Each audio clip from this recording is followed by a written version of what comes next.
नमो बुद्धाय. जय भीम मित्रांनो.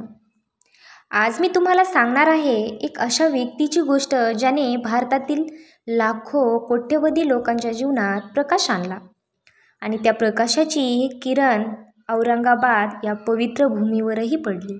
हो, मी बोलते भारतरत्न डॉक्टर बाबासाहेब आंबेडकर यांच्याबद्दल. 1950च्या सुमारास मराठवाडा आणि औरंगाबाद हे शिक्षणाच्या दृष्टीने मागासलेले प्रदेश होते.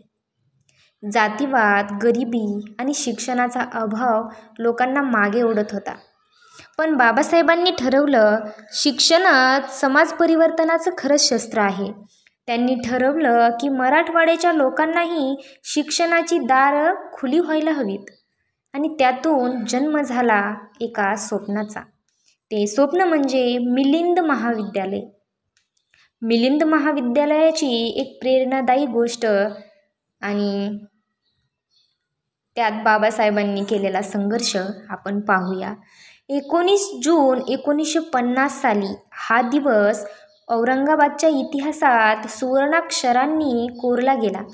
त्या दिवशी बाबासाहेब आणि त्यांची धर्मपत्नी सविताबाई आंबेडकर औरंगाबादला आले. तेव्हा लोकांची गर्दी उसळली होती. हजारो विद्यार्थी, शेतकरी, कामगार, स्त्रिया त्यांना बघायला जमले. त्यांनी लोकांशी संवाद साधला आणि म्हणाले, जर शिक्षण मिळालं नाही तर स्वातंत्र्याचा अर्थच उरत नाही. म्हणून मी इथे कॉलेज उभारतोय, जेणेकरून मराठवाड्याचा मुलगा मुलगी अंधारातून बाहेर येईल. त्यावेळी औरंगाबादात मोठं कॉलेज नव्हतं. त्यांनी मिलिंद नाव दिलं. राजकुमार मिलिंद, जो सम्राट अशोकानंतर बौद्ध धर्म स्वीकारणारा महान राजा होता. हा कॉलेज केवळ शिक्षण संस्था नव्हती, ती होती विचाराची क्रांती. पहिल्यांदाच दलित, शेतकरी, गरीब वर्गातील विद्यार्थी एका छत्राखाली शिकू लागले.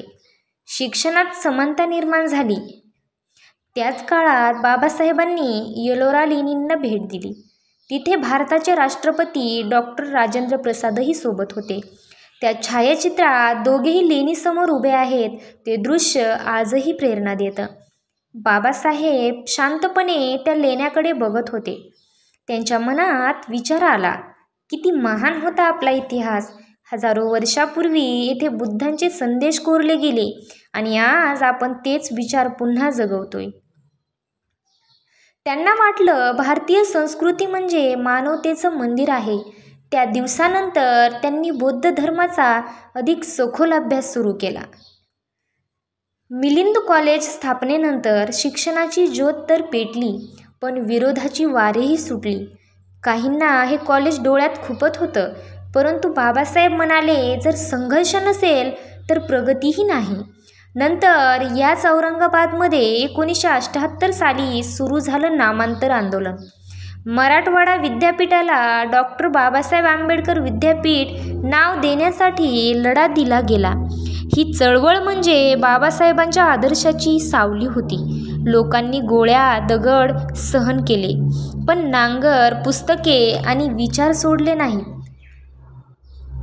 शेवटी सत्याचा विजय झाला आणि विद्यापीठाला बाबासाहेबांचं नाव मिळालं.